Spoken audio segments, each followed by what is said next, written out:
इसी दिन के लिए तुम्हें पैदा किया गया। अरे धिक्कार है ऐसे पुत्रों पर, धिक्कार है ऐसे बेटों पर जो अपने मां की स्थिति को ना समझे, अपने बाप की स्थिति को ना समझे। अरे आज हम अपनी छाती को ठोक कर कहते हैं कि जिसने मुझे जन्म दिया उस मां को देखो, वो बैठी है मेरी मां। उनसे पूछो ममता क्या होती है।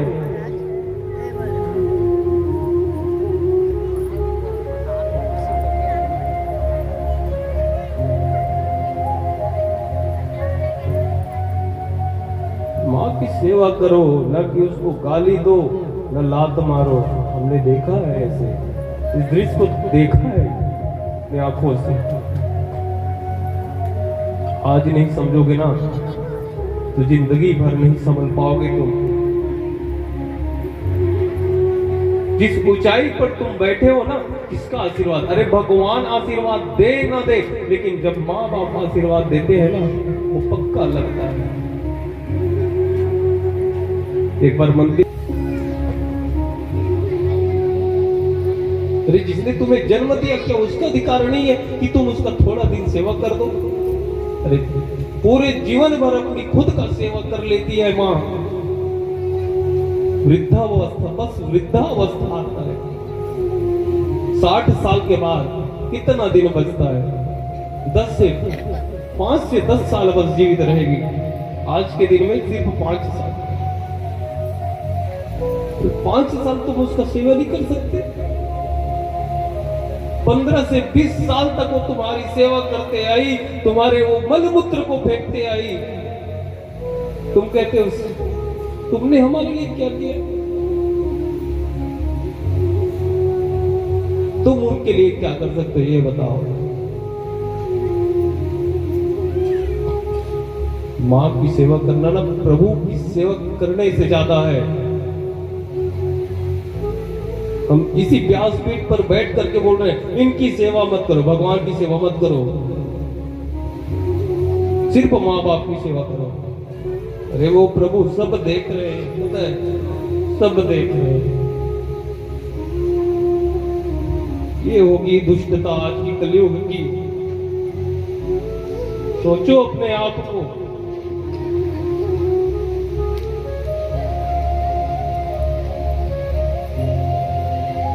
एक बार झांक करके देखना।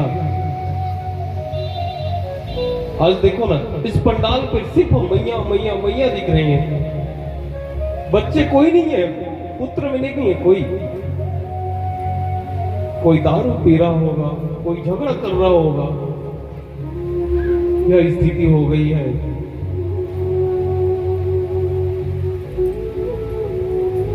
अभी जाओ ना सत्संग को सुन करके, कहां गए थे? तो भागवत में थी, उसमें भी आपको गाली सुनना पड़ेगा। हाँ, गाली सुनना पड़ेगा आपको कि खाना नहीं बनाए तो भागवत में जाकर के बैठिए।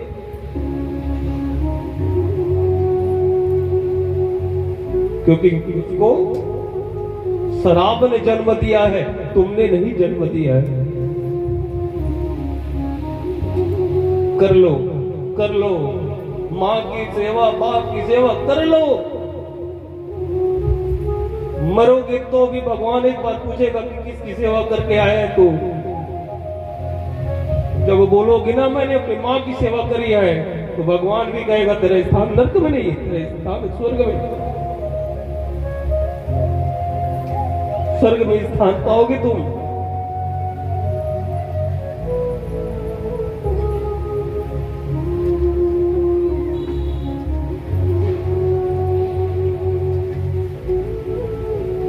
लाला बोले मैया मैं परसों आ जाऊंगा मैया।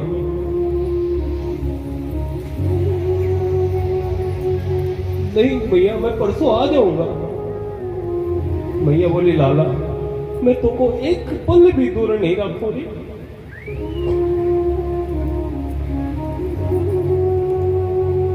बाबा जो है उसके एक एक कपड़े को आज सूंघ रहे, लाला मुझसे दूर हो जाओगे? मैं कैसे रहूंगा लाला, तेरे बिना कैसे रहूंगा? जैसे ही सुबह हुआ, लाला सुबह सुबह उठ कर नहा लिया और नहा करके आज तैयार हो गया है। मैया जब उठी तो लाला को देखी तो तैयार बैठा था। मैया पूछने लगी, लाला रोज तो मैं नहलाती थी, आज तू स्वयं नहा लिया? मैया मुझे मथुरा जाने को है। अच्छा लाला, तू मुझे छोड़कर जाने के लिए इतना उतावला है? मैया जान देना मुझे, 2 ही दिना की तो बात है, मैं परसों आओ जाऊंगा ना, परसों तो आ जाऊंगा ना मैया। लाला जो है जाने को तैयार हो गया, कुछ नहीं बोल पाई मैया, बाबा भी कुछ नहीं बोल पाए। जैसे ही घर का कपाट खुला, द्वार पर कितने सारे गोपियां जो है स्तब्ध होकर पेड़ों की तरह खड़ी रुदन करते हुए खड़ी है। कन्हैया तो हमें छोड़ को जा रहे हो? कान्हा तो हमें छोड़ को जा रहा? कैसे जिएंगे तुम्हारे बिना कान्हा? मत जा कान्हा। सब कन्हैया को टुकुर टुकुर देख रहे हैं, इधर राधा रानी जो है अकेले बैठी।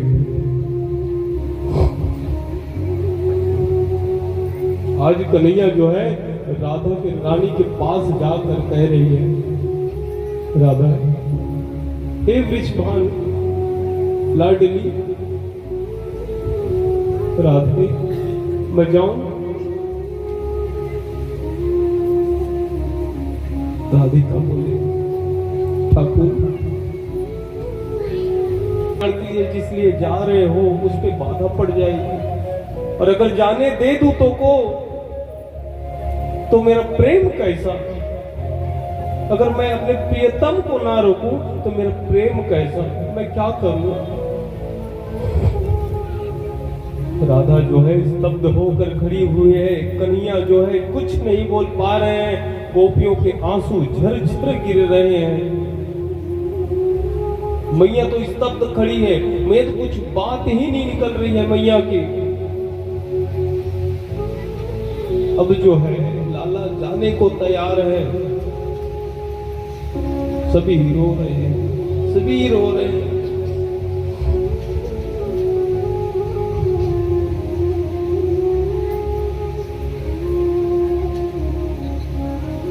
लाला जैसे ही रथ पर चढ़ने को तैयार, जैसे ही रथ पर चढ़ने के लिए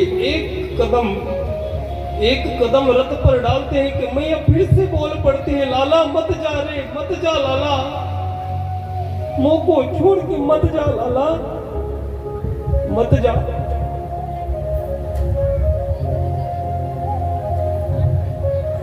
इस प्रसंग को आप मन से पढ़कर देखना श्रीमद् भागवत में, इस प्रसंग को, और गोपी और उद्धव का प्रसंग, यह प्रसंग आपको एक जगह बैठा करके रखेगा। आज मैया है दौड़ने लगी कि लाला मत जा, तू मत जा। आज लाला जैसे ही सुना कि मैया दौड़ रही है, तुरंत मैया के पास आकर के उनको गले से लगा लिया। लाला कहने लगे, मैया तुम मत रो, मैं परसों आ जाऊंगा ना मैया।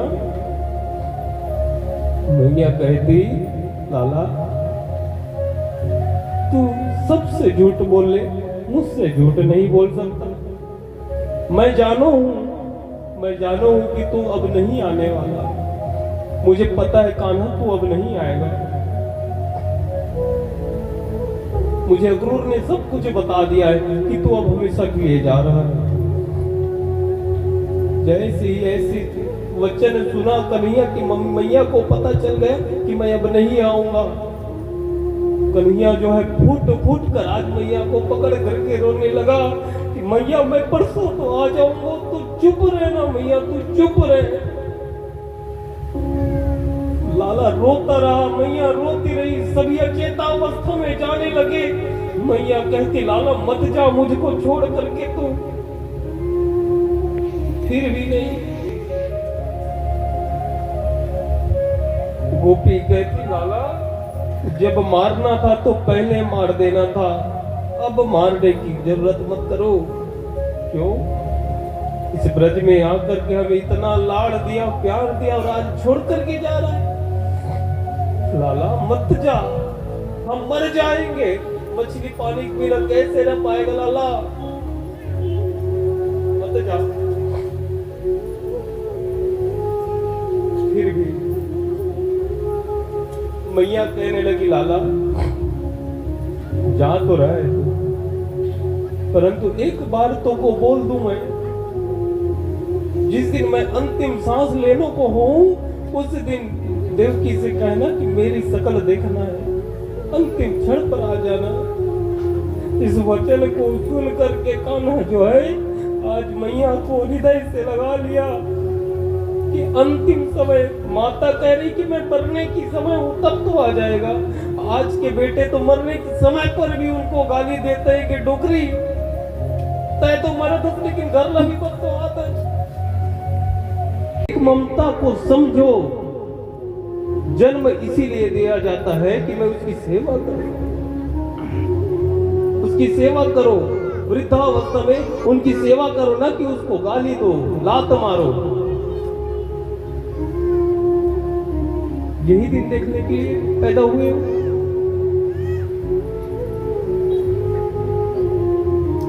आज मां बोल रही है कन्हैया मत जा बेटा, उस पुत्र, उस मैया के प्यार को देखो जो एक पल के लिए बिछड़ने के लिए तैयार नहीं है। पर आज जब विवाह हो जाता है तो एक पुत्र अपनी अर्धांगिनी को पाने के बाद अपनी मां को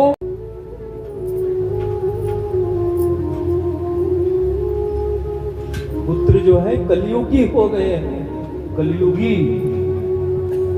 अरे जिसने जन्म दिया है, जिसने जन्म दिया उनसे तुम पूछते हो कि तुमने हमारे लिए क्या किया। 9 महीने यहाँ पर तुम्हें 9 महीने पेट में पाला, 9वें महीने बाद तुमको जब जन्म दिया ना, तब उसकी ममता जो है ऊपर आने लगी। और उसी ममता को आज तुम लात मार करके बोलते हो कि तुमने मेरे लिए क्या किया। अरे माँ है वो,